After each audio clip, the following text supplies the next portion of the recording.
Vamos agora ao último exemplo da aula de hoje, que é o seguinte, ó, vamos tentar determinar uma transformação linear, né? Depois eu vou comentar por que se uma, do R3 no R4, tal que o núcleo seja dado por esse conjunto aí, né? Então, a primeira coisa que a gente observa é o seguinte, ó, percebam que essa terceira variável aqui do núcleo, ela depende das duas primeiras, né? Então isso já dá uma ideia de que o nosso núcleo vai ter dimensão 2, né? Porque eu estou com essas duas variáveis para serem livres e o z está dependendo dessas duas, né? Então, nosso núcleo vai ser gerado por dois vetores. Então vamos tentar primeiramente encontrar, né, quem deve ser o núcleo dessa aplicação linear, né? Então, na verdade, qualquer vetor que verificar essa equação vai estar no núcleo, então eu vou escolher, né, valores arbitrários para x e y, e de forma que esses vetores que eu encontrar vão gerar um subespaço de dimensão 2. Então, por exemplo, eu vou começar fazendo x igual a 1, y igual a 0. Aí isso aqui vai acabar determinando o quê? Que o meu z vai ser quanto? 1, né? 1 menos 0, 1. Então eu tenho que o vetor 1, 0, 1 pertence ao núcleo de t. Da mesma forma, se eu fizer agora x igual a 0, y igual a 1, isso aqui vai ter o quê? Eu vou ter o vetor 0, x é 0, né? Y é 1, e z é 0 menos 1, que é menos 1. Também vai pertencer ao núcleo de t. Então, percebam que se esses dois vetores estão no núcleo, qualquer combinação linear deles também está, né? Porque o núcleo é um subespaço vetorial. Então, qualquer soma de vetores, qualquer combinação linear entre esses vetores que já estejam lá dentro, continua lá dentro, né? E percebam que esses vetores eles são LI, desculpa, um não é múltiplo do outro, né? No caso, como eu já falei, se você tem dois vetores, um conjunto com dois vetores, eles vão ser LD se esse conjunto LD, né, se um for múltiplo do outro, né? Como esse vetor não é múltiplo escalar desse aqui, então esses dois vetores são o conjunto formado por esses dois vetores é linearmente independente, com uma dimensão do nosso núcleo, nós já sabemos que vai ser 2, né? Então esses caras aqui vão acabar gerando um núcleo e vai formar uma base, né? Então, portanto, eu posso concluir que o núcleo ele vai ser o quê?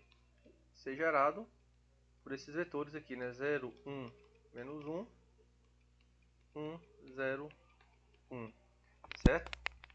Beleza. Agora eu quero uma transformação linear que verifique essa condição, né? Por que uma? Porque tem várias, né? Então veja, eu já sei que a imagem desse vetor vai ser 0, a imagem desse vetor vai ser 0, qualquer combinação linear deles também vai ser 0. O que eu faço? Ó, lembra que o núcleo ele é um subespaço da R3, né? Então eu vou pegar um elemento que está fora do núcleo, né? Porque se eu pegar qualquer elemento do núcleo, a imagem obrigatoriamente vai ser 0. Então eu vou pegar um elemento que esteja fora desse subespaço e vou definir a imagem que eu quiser para esse elemento, né? E lembre que se eu pego um vetor, né, que está fora desse subespaço, ele vai ser LI com esses dois, né? E aí o conjunto formado por esses dois vetores e esse terceiro vetor, ele vai ser o quê? Vai ser uma base do R3. E para definir uma aplicação linear, eu só preciso entender como ela funciona numa base do meu conjunto. Eu já sei como funciona nesse vetor, já sei como funciona nesse, né? Que ambos vão levar no zero, já que eles estão no núcleo. E se eu der uma imagem qualquer para um outro vetor, né, que esteja fora desse subespaço, eu consegui determinar completamente a minha aplicação. Então, deixa eu tentar verificar um vetor que está fora desse espaço aqui, ó, que aí eu vou deixar para vocês verificarem. O vetor 0, deixa eu passar um traço aqui, que agora já estou em outro argumento, né? O vetor 0, 1, 0, ele não pertence a esse conjunto aqui. Não necessariamente o núcleo, que eu posso definir a imagem dele para ser 0 também, né? Eu estou fazendo uma aplicação arbitrária. Na verdade ele não pertence, né? Porque se eu faço aqui, ó, melhor. Ele não pertence ao núcleo de T. Porque quem é a imagem desse vetor aqui, né? O núcleo é formado pelos vetores cuja coordenada z é x menos y. A coordenada z aqui não é 0 menos 1, né? Então esse vetor não está no núcleo, consequentemente ele não está nesse espaço. Então se eu definir, logo, se definir t de 0, 1, 0 para ser o valor que eu quiser, o vetor que eu quiser, né? Já que está no R4, eu vou dar uma cara específica. O exemplo lá do livro deu uma outra. Vocês vão ver que eu estou gerando uma aplicação linear diferente da que o livro sugeriu, para vocês verem que tem várias, né? Essa é uma delas. Então eu vou definir isso aqui para ser o vetor 1, 1, 1, 1. Foi uma escolha, né? E aí, vejam agora que eu tenho como funciona os meus vetores, né? Já que esse vetor é LI, né? O conjunto formado por esses dois vetores e esse é um conjunto LI. Sugiro que vocês testem, né? Verifiquem, vocês já sabem como verificar se um conjunto de vetores é LI ou não. Então testem que o conjunto formado por esses dois vetores e este vetor é LI. Logo eles vão formar uma base do R3, né? Já que a dimensão do R3 é 3. E nós já sabemos que eu sei como a aplicação linear, se eu souber como a aplicação linear funciona numa base do meu espaço, eu sei como ela se comporta. Por quê? Né? Vejam que qualquer vetor aqui do meu espaço, deixa eu tentar escrever uma combinação linear deles. Ó, eu quero escrever um vetor x, vou escrever aqui na verdade a, b e c. Né? A, b e c, ele vai ser um certo x vezes esse primeiro vetor aqui, 0, 1, menos 1, mais y vezes o vetor 1, 0, 1, mais z vezes o vetor 0, 1, 0. Né? Aí vamos só ver quem deve ser essas combinações aqui. Ó. Daqui eu tenho o sistema que é y igual a A. Ó. Aqui x vezes 0, y mais z igual a 0. Né? Eu tenho que x mais z é igual a B. E tenho que menos x mais y é igual a C. Como eu já sei que y é A, né? Então eu tenho que x menos x vai ser A. Opa, menos x mais A, né? É igual a C. De onde se eu jogo esse x para cá e o c para cá, eu tenho que A menos C é igual a x, certo? E aí substituindo essa informação aqui em cima, eu tenho que o meu z vai ser quem? Z, ó. Perceba que z é B menos x, né? Ou seja, B menos A mais C. Então pronto, então esse meu vetor, posso escrever ele como essa combinação aqui, ó. O x A menos C vezes 0, 1, menos 1, mais o y, que é A, mais A que multiplica 1, 0, 1, mais agora o meu vetor z, que deixa eu escrever pequenininho aqui embaixo, ó, seria B menos A mais C vezes o vetor 0, 1, 0, certo? Beleza. Então, se eu quiser, acho que teria ficado melhor, para falar a verdade, eu tivesse escrito aqui x, y e z, e essas constantes, esses variáveis aqui para ser A, B e C. Mas não vai ser de todo prejuízo não. Então vejam, eu já sei como escrever um vetor genérico, né, com uma combinação linear desses caras. Aí deixa eu copiar aqui para eu passar para outro quadro. Deixa eu fazer melhor aqui, ó.